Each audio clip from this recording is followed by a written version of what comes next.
Hi, godly chicks. This is your girl Takyah coming at you with another Godly Chick podcast episode. And I am not going to do like a long intro because I know you ladies have been waiting and your girl has been MIA pretty much since the end of June for like 3 months. And I can just hear the anticipation in y'all's spirit. You know, y'all been counting down the days and watching the clock until it was time to hear this pretty old little raspy voice of mine, okay? But no, y'all, all jokes aside, like you ladies, I too am excited, and I just want to say that your girl is back full throttle, and we are about to dive into some very, very deep topics and discussions over the course of these next 16, 17 podcasts I got coming at y'all. And because I know that y'all have missed me so much, I am not going to delay. So let's just dive right into it. Today's podcast is entitled Self-Manipulation. And since you guys know that for the entire season 2 of the Godly Chick podcast, we have been talking about all things love, I wanted to come from a different angle today regarding love. And the angle I wanted to come from is how you can manipulate yourself into thinking that someone loves you when they don't, or how you can fool yourself into believing that something is better than it actually is. And I just got to tell y'all this, baby, these next 5 podcast episodes that we are going to be diving into are about to be snatching some edges and some extensions out.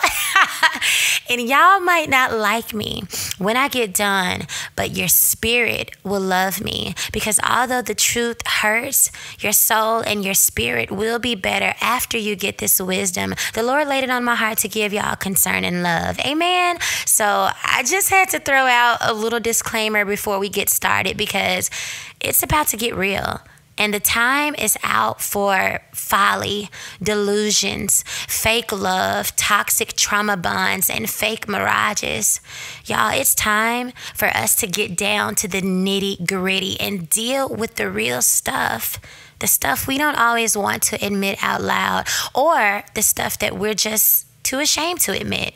But y'all already know that we don't play over here in Godly Chick Ministries or even on the podcast. So do not expect any sugarcoating from me, because baby, over here we burst in every demonic bubble. We praying against demonic soul ties. We're cutting every chain and setting the captives free. And y'all will be free in Jesus' name.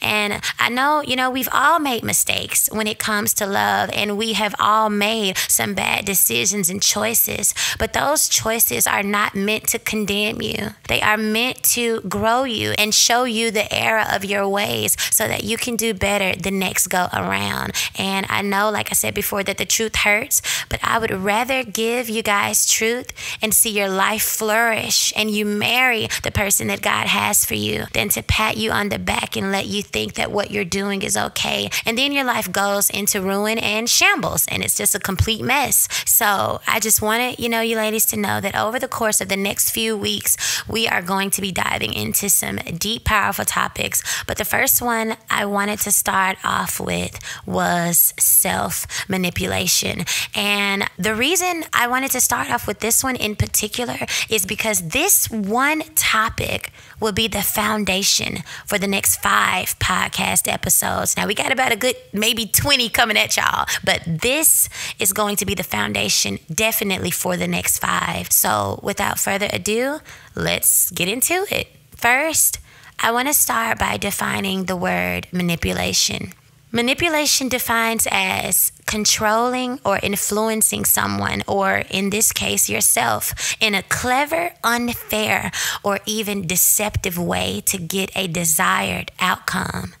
Let me read that again. Manipulation defines as controlling or influencing someone, yourself, in a clever, unfair, or even deceptive way to get a desired outcome. Oh my goodness. And when you put the word self in front of manipulation and the word becomes self-manipulation, it means you're deceiving yourself and you're being unfair to your own mind, your own body and spirit, because you can see the truth. You see that you don't fit with this person. You see how they're treating you. You do not feel peace with them. You know God is not in it, yet for whatever reason, whether it's the fear of being alone, thinking you can't find better than this, or some benefit you think this person can give you, or if it's simply the fatigue of waiting. Y'all know I just battled with that a few weeks ago. But after 2 weeks, I had to let this man go because I already knew it was not God's will. He's not my husband. I already know who he is. But nevertheless, I'm like, God, can I just have a friend? Can I have some kind of man in my life? And God, like, nah, that position I already feel, baby. Don't even play with me. Like, God, don't be playing with me. But nevertheless, I even allowed this man to come in because I got tired. So I get it. Y'all, it's real out here. But whatever it is that has caused, you to manipulate yourself, you are manipulating yourself into believing that the person you're with is more beautiful, more loving, more beneficial, or more compatible with you than they actually are. And the sad thing is, you will get the burnt end of the stick.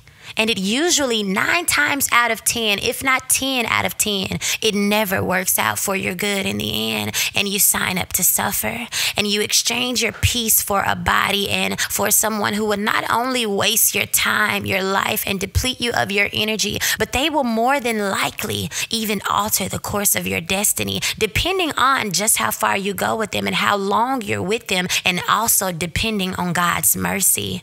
And I can say that boldly because, y'all, I was there. I've been there.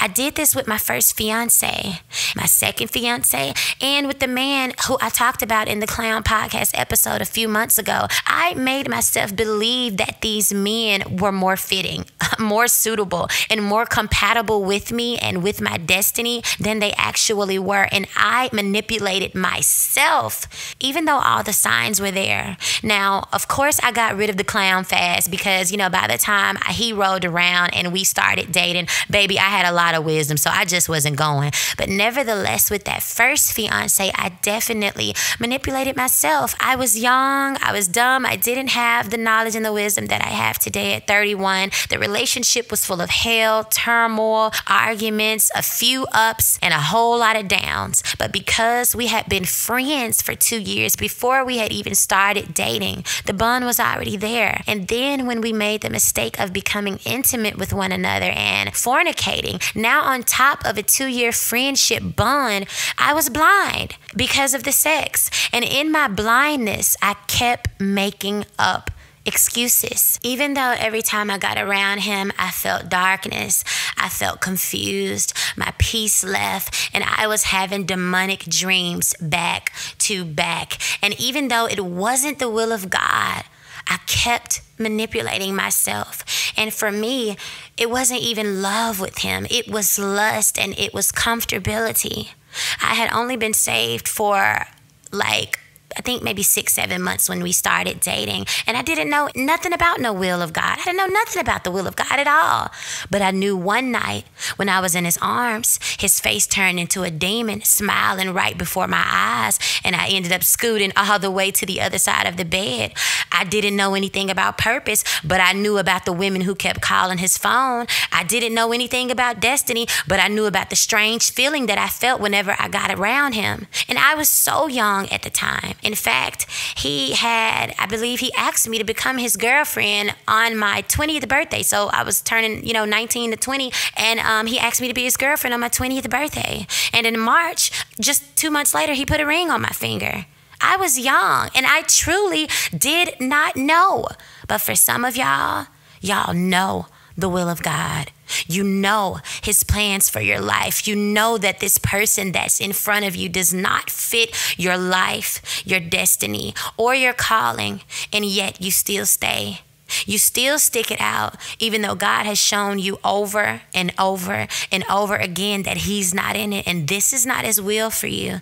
And unlike some of us who were, truly young and unlearned back then, you will not be able to claim ignorance because you have been warned. So the heartbreak and the pain and the turmoil of being with someone who was sent to kill your destiny and destroy you will be on you because you have had sign after sign after sign, and for whatever reason, you simply refuse to yield to God. And either one of these three things are going to happen. Either the person is going to break your heart and God will make them leave you, or they'll waste years of your life, perhaps even decades, only for the both of you to end up being with someone else in the end. Or you'll get married to them and God will let you have your way. But in that marriage, you will have no peace, and it will be the most hellish, torturous marriage that there ever was. And you will cry and beg God to get you out of it from the very moment that you say, I do. And that is what is going to happen if you do not yield to God and heed. I love Googling stories about the topics that I want to talk about. And I found this story, and of course, I've changed the names as always for privacy's sake. Whenever I tell a story, whether it's from someone I know or from, someone I've talked with or anything, or a story I found on the internet, I always change the names, just for privacy's sake. But the story is still the same. Nevertheless, I want to share this story with you ladies, and then we'll go into the 5 reasons I feel that women manipulate themselves when it comes to love. And the title to her story was The Man I Made Up. Her name was Camille. She was a nurse and she was a natural nurturer, a fixer, the kind of woman who could see a crack in the sidewalk and convince themselves that it was a mosaic painting, waiting to happen, right? So after work one day, she clocked out, and as she was walking to the parking lot, she met this man named Darius, who was coming back from his lunch break, and right off the bat, she liked him. He was fine, he was tall and chocolate, and, he seemed to be the whole package for her. But after a while of talking to him, within even just a few weeks, she started noticing things about him that she didn't like. Although he was charming, he was distant, funny, but inconsistent, affectionate, but only on his terms. And from the very beginning of their situationship, because it wasn't a relationship, from the very beginning of that, there were signs. But Camille, like so many other women who love deeply, turned those red flags into cute little peppermint trees, and she even put a big star on top of it. Speaking of Christmas trees, I'm putting up my Christmas tree as we speak, y'all. And don't y'all clown me, because baby, I don't care that it's October. Shoot, Christmas starts in July around here. You hear me? You feel me, baby? Last year, I put my tree up in September, and all I got to say is I hope my husband like Christmas trees, because baby, we're gonna have one in each room to match each bed set and all the decorations, and all of them going up in September. And I don't want to hear no back talk about it. Shoot, ain't nobody doing all this hard work and decorating and fa la la and decking the halls for stuff to only stay up for 2 weeks and come back down. I be looking at people like, man, y'all crazy. You just did all that work just to put up a tree and it's coming back down in 2 weeks or 10 days. Baby, the devil is a lie. Shoot, I want to see my hard work for months, for 4 months. Do you hear me, baby? September, October, November, December. As a matter of fact, I may not even take it down to Valentine's, and I just might dress it up with some hearts and roses and leave it up to Resurrection Sunday. Y'all, that's ignorant. Y'all know I be getting off. I ain't finna do all that. My husband gonna be like, girl, if you don't get these Christmas trees out of here, I know some. But anyway, I'm silly. Back on subject. This man, Darius, wouldn't text her back for hours. And she told herself he was just busy. And when he did text, he rarely asked about her day, her hobbies, what she liked to do, her wants and desires, her dislikes. He didn't really seem to be interested in her. And then she figured, okay, well, he's just not good at communication.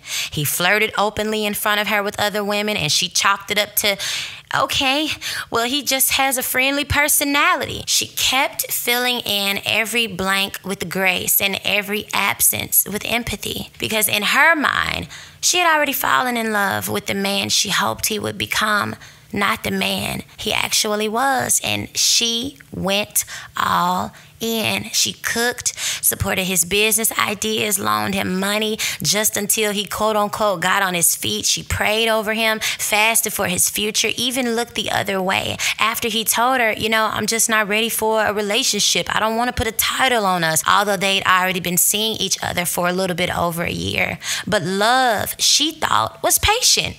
So she waited until one day she found out that he had taken another woman on a vacation. The same weekend, y'all. The same weekend he told her that he was going out of town to simply clear his head. They had just got into an argument, no doubt on his end, because he already knew what he was going to do. Men always start arguments when they know they're finna wean themselves off of you or slowly. My mom used to say, when you're breaking up with somebody or you're about to leave somebody, you got to slowly pull your hand out of the lion's mouth. So he already was starting stuff and arguments and all of that. And so it could be like it's on her, but he already knew in his head that this is not my woman. This is not the one I want. I'm just playing with her. So it was easy for him to kind of start an argument here, then, I need to go clear my head, but he was really on a trip with another woman. And it's sad, but men do it all day long. That's why, we have to protect ourselves and leave these men in the hands of God. We have to say, God, is this it? If it's not, baby, give me something else, because they will play you and play with you if you allow them. But nevertheless, this was the trip he told her that he was simply going out of town to clear his head with. And when she confronted him about it, he didn't even deny it. In fact, he told her plainly, we're not together, Camille. I told you that from the beginning. And guess what, y'all? He had told her, I'm not ready for anything serious. He had told her, I don't want to put a title on us. He had told her, let's just go with the flow and see where it takes us. He had told her all of these things, but she did not hear his words. She heard his potential. She heard what she wanted to hear, and somewhere down within her, she believed that if she just could love him right, then he would love her back. And in truth, if I'm being honest, Camille hadn't even been manipulated by Darius. She had been manipulated by herself. She convinced herself that the bare minimum was enough, that breadcrumbs were a feast, and that someday love would just come if she just held on a little bit tighter. But love that is real, y'all, it doesn't make you chase it down. It doesn't ask you to shrink. It doesn't leave you questioning your worth and crying at night. And I can't imagine how she felt once this happened, because in that moment, Camille had to face the hardest truth of all. And the truth is that she was in love with the version of Darius that only existed in her mind. And 5 months later, this man was married, walking down the aisle, saying vows, cheesing in pictures like he was Chuck E. Cheese himself.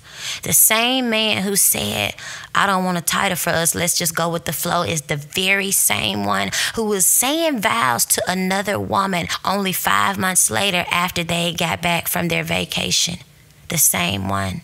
Now, most people talk about manipulation in the context of someone else doing it to you, and they may even say that he manipulated her, he used her. But she also allowed herself to be used, and that's why I had to talk about self-manipulation, because rarely do we talk about what happens when you are the one playing mind games with yourself and allowing somebody to manipulate you.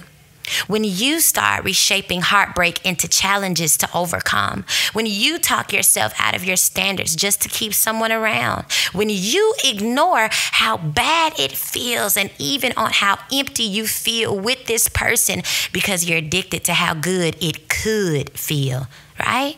Yeah, we don't want to talk about that. But today, I'm giving y'all a few ways that we as women, and even men, this is for y'all too. Just because I'm catering to the women, baby, the same rules apply, okay? Men and women both. We both manipulate ourselves into staying in relationships we know are not aligned with God, not healthy, and honestly, not benefiting us and not even loving.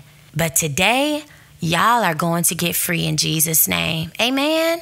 Point number one. One way you can know you are manipulating yourself is when you begin to paint over what's already there. A lot of us are walking around with emotional paintbrushes in our hands, constantly trying to repaint what we already see. And instead of accepting the picture for what it truly is, we pull out our brushes and try to make it into something different, into something that it'll never be in reality. If a man is inconsistent, we paint him as being busy. If he shows no intention to commit, we call it taking things slow, just taking our time, getting to know one another. If he's rude, arrogant, nonchalant, or cold, we say, oh, he's just guarded, but I can break through them walls, girl. Oh, he's been hurt in the past, and I got to be the one to show him the way so he can know what real love is. And that's how some of y'all sound. I mean, just clowning yourself. But sis, you cannot paint loyalty onto a canvas of confusion. You cannot create peace in a picture filled with chaos. And you cannot turn emotional neglect into a love story just because you want it to be one. When someone shows you their character, believe it and believe them.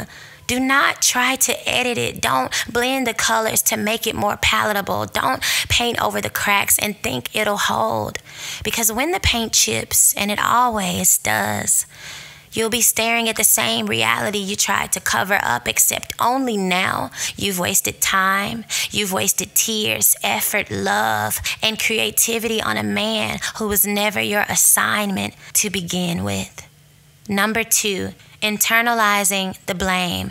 A lot of women, especially the strong, loyal, ride or die kind, have like this default response when something goes wrong in a relationship. And instead of taking a step back and looking at both sides, they automatically take the blame for themselves. They automatically blame themselves. And it's not because they did anything or that they're even the problem, but because somewhere in their past, either they saw a woman doing this or they were taught that love means fixing everything, including people who don't even want to be fixed. So when a man is distant, cold, dismissive, nonchalant, or uninterested in them, instead of them reading the room, their inner voice starts whispering to them, maybe I'm not pretty enough. Maybe if I lost the weight. Maybe if I was more patient, less clingy, more understanding. Maybe if I didn't bring up my needs and bring up the fact that I want to be in a relationship, he wouldn't pull away from me.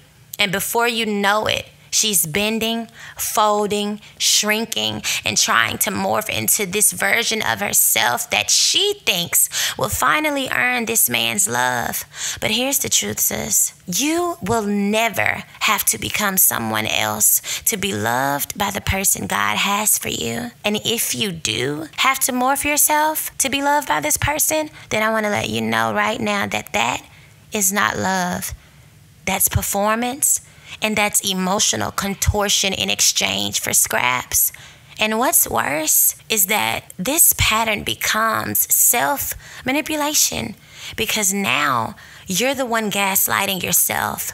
You're the one silencing your own needs. You're the one convincing yourself that it's your fault this man won't love you right. But hear me loud and clear.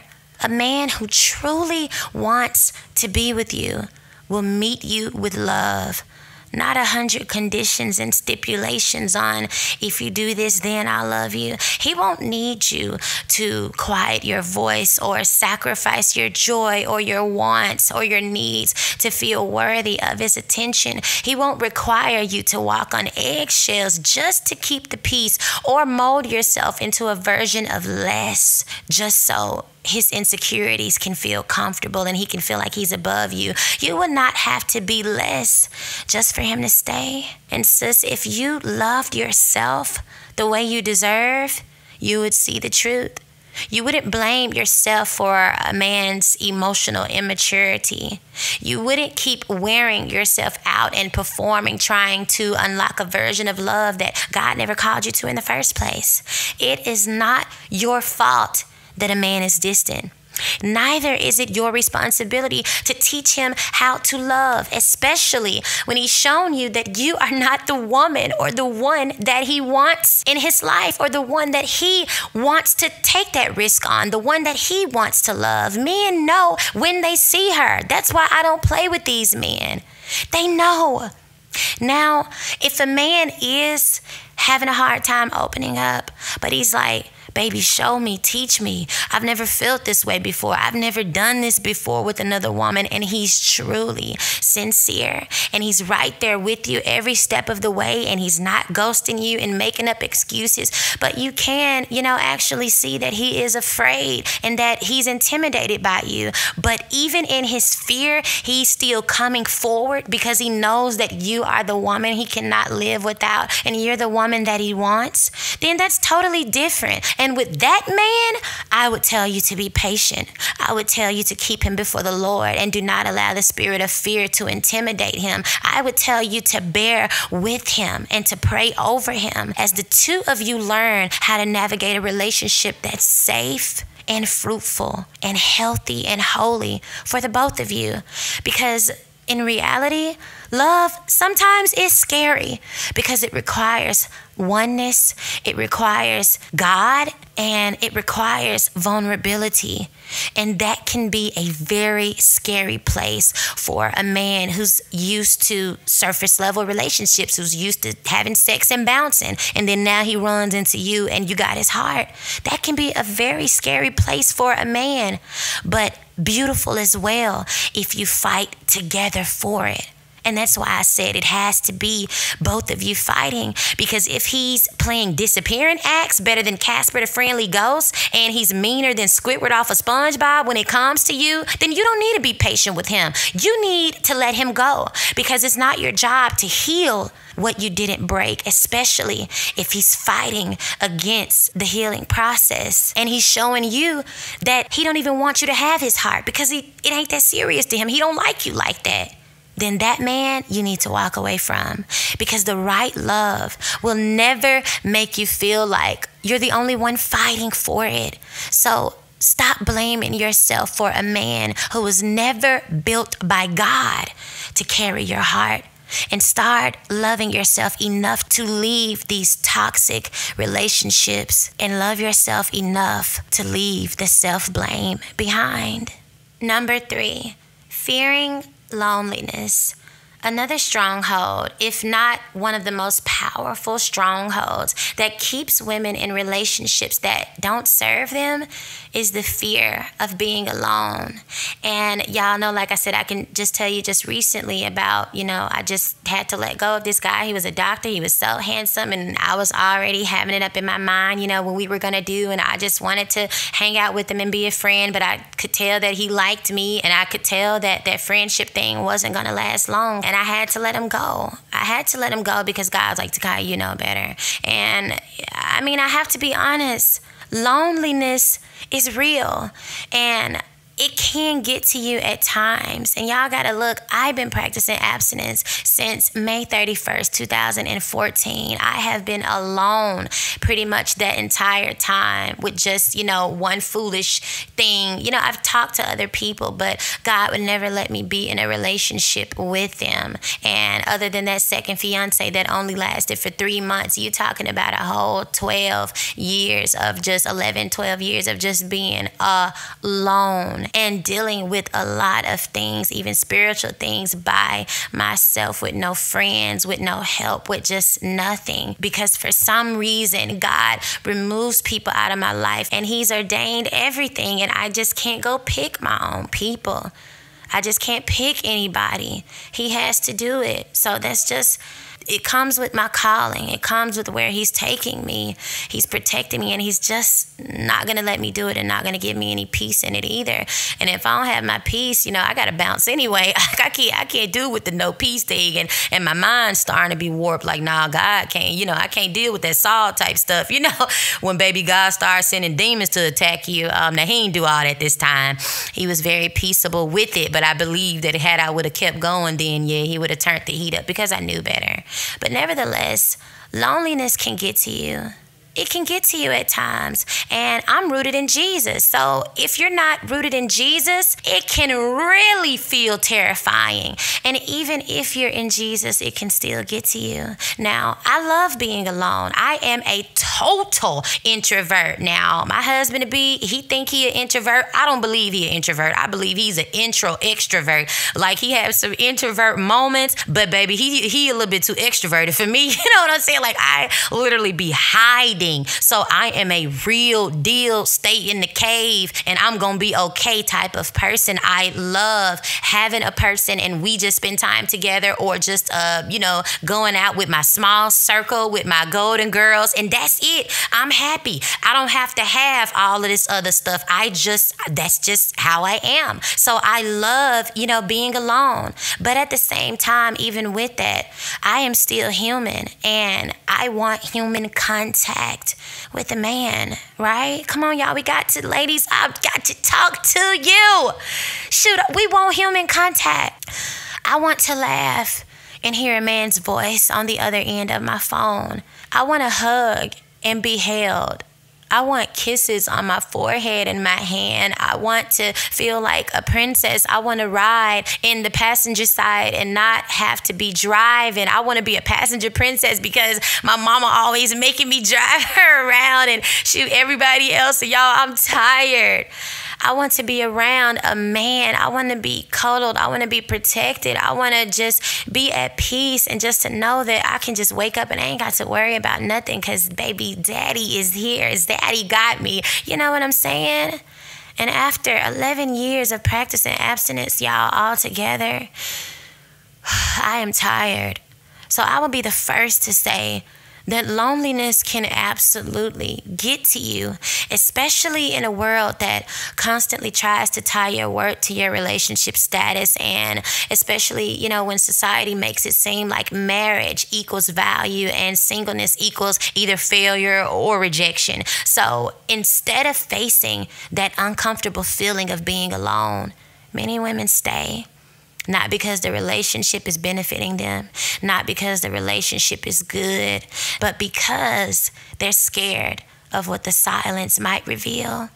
And that is a dangerous trap, because with that kind of mindset, you'll start to see being alone as a punishment instead of a preparation. And you'll start to believe that any presence is better than absence. Even if that presence disrespects you, ignores you, doesn't align with you, or never truly sees you. And when that happens, not only do you miss the valuable lessons you were supposed to learn as a single person so you can be a better wife to your husband, but you also put yourself in a position to miss out on the will of God and the person He has for you. And you also miss out on that one-on-one time with Jesus that you were supposed to be spending with Him, caring for the things of the Lord, as the Bible tells us to do in the first place. And then the inevitable happens and you settle, you shape shift, you stay longer than you should, and you start telling yourself, well, at least I'm not alone like Takyah. At least I'm not alone like her. At least I got me a man. But being with someone who makes you feel invisible and alone is lonelier than being by yourself. And I actually had somebody say that to me, and they were content with the absent-minded man that they had. They said they couldn't do what I was doing. And I thought to myself, nah, baby girl, it's me who can't do what you're doing. Because lying next to a man who doesn't love you, feeling emotionally abandoned while physically present, waking up every day trying to convince yourself that it's going to get better when deep down you know it isn't, that right there, baby, that's a deeper, heavier kind of loneliness than I will ever feel. Because although I have days here and there, I'm having a day-to-day, still, that type of loneliness chips away at your soul over time. And the truth you might not want to hear, but you need to hear it anyway, is that your fear of loneliness is actually lying to you. It's telling you that you are not enough on your own. It's convincing you that a broken relationship is still better than no relationship. It's whispering that the love you long for might never come. So you might as well cling to the little bit of attention you're getting, even if that attention is once or twice a year. But I want to shift your perspective. What if this season of solitude is God's protection? What if he's trying to remove you from what was slowly killing and destroying you so that he can prepare you for what will actually heal you?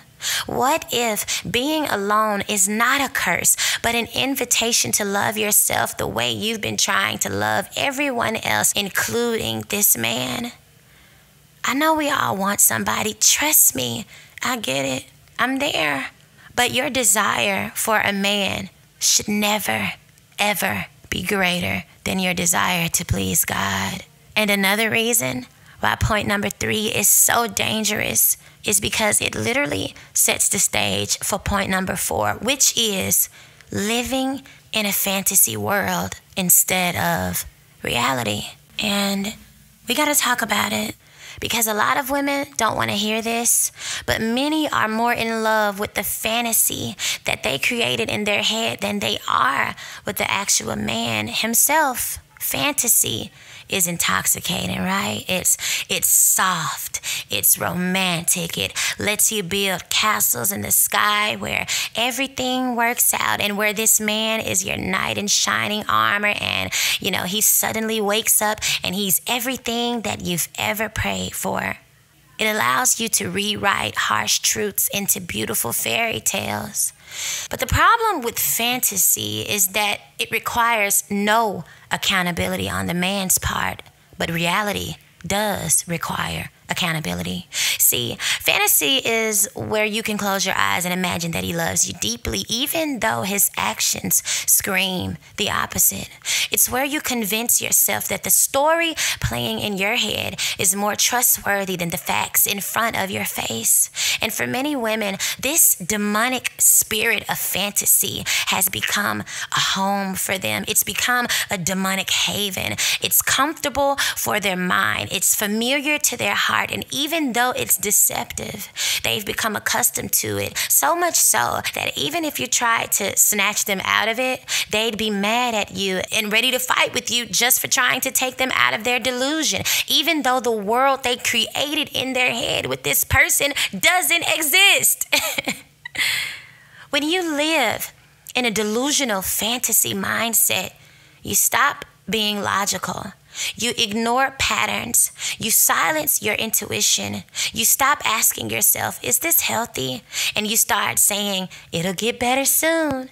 And another hard truth is that some of the men that these women cling to in a fantasy don't even like them in real life. And not only do they not like these women or love them, but they borderline despise them. They're disgusted by their clinginess, annoyed by their presence, irritated by their love because they know this woman is not the one. And yet, the woman still stays, holding on to a daydream while reality keeps slapping her in the face over and over like a fish across the head, just slap, slap, slap. And she still doesn't get it. But you cannot build a real future on an imaginary foundation, sis. And although fantasy might feel good in the moment and it might shield your heart for the moment, it does not last. And if you keep refusing to face reality, you'll keep loving men who not only aren't for you, but who don't even like you and who probably hate you. And I know this may hurt, but you have got to stop fantasizing about what could be and start confronting what is, what actually is. And sometimes the most loving thing you can do for yourself is to wake up, wipe the glitter from your eyes, and finally see the man for who he is and not the fantasy you've built around him. And last but not least, number 5, holding on to what was or holding on to a man's potential. Now, this point right here, this one right here, y'all, this is a trap. It's a trap that so many women fall into because a lot of women aren't even in love with these men, but they're in love with his potential, with the idea of what the relationship could be, and with the dream of who he might become one day.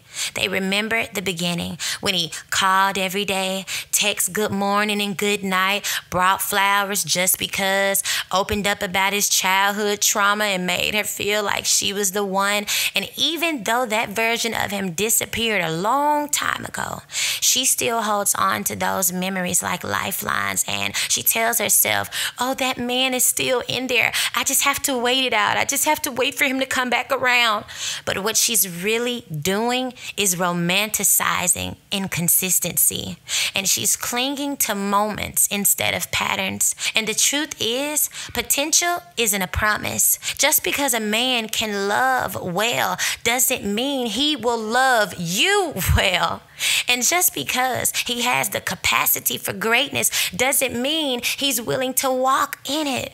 And just because you see something in him doesn't mean he's your assignment, that you have to bring it out of him, or that he's your God-given husband. And when it comes to timing, if you're not careful, you can fall in love with what a man shows you in the first 3 weeks when he still had this facade on and this fake representative, and then spend the next 2 years waiting on that version of him to come back. But if he hasn't shown up consistently since them 3 weeks been over, then baby girl, it's not real. It's not real. Love isn't built on possibility, y'all. It isn't built on what might be or what could be. It's built on God, consistency, intention, sacrifice, love, and mutual effort. And if the only thing keeping you in that relationship is the fantasy of who he might become or his potential, then you are already in a relationship by yourself. And you can always say, one day he'll do this or that. One day he'll see that I'm the one. One day he'll choose me. Oh, I just got to keep hoping because one day. But what if that one day never comes? What if the man you see now is the man he is and will always be? What if your hope is keeping you tied to a fantasy while your reality is draining the very life out of you? At some point, sis, you have to love yourself enough to say, I am not staying for who this man could be, but I'm leaving for who he refuses to become. And that is not bitterness. That's clarity. That's maturity. That's a woman who values her time, her life, and her destiny. That is self-respect. Because when you finally see potential for what it is, a possibility, not a guarantee, you will become free. Free to stop waiting, free to stop fixing, free to stop living in denial, free to stop praying, free to be with someone who actually values you and who isn't just capable of loving you right, but who actually will. But in order to do that, you first have to be set free. Set free in your mind, your heart, and in your spirit. And like I've already told y'all before, I want to help y'all get free today.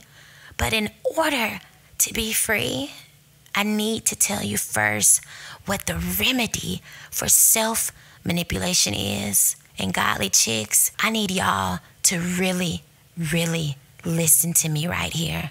if you didn't hear anything else I said during this entire podcast, please hear this. The remedy for self-manipulation is self-love. I'll say that again. The remedy for self-manipulation is self-love.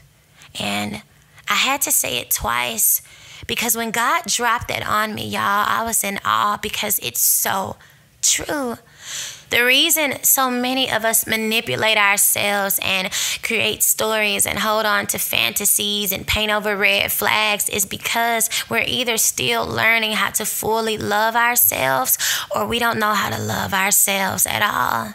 Self-manipulation thrives where self-love is lacking.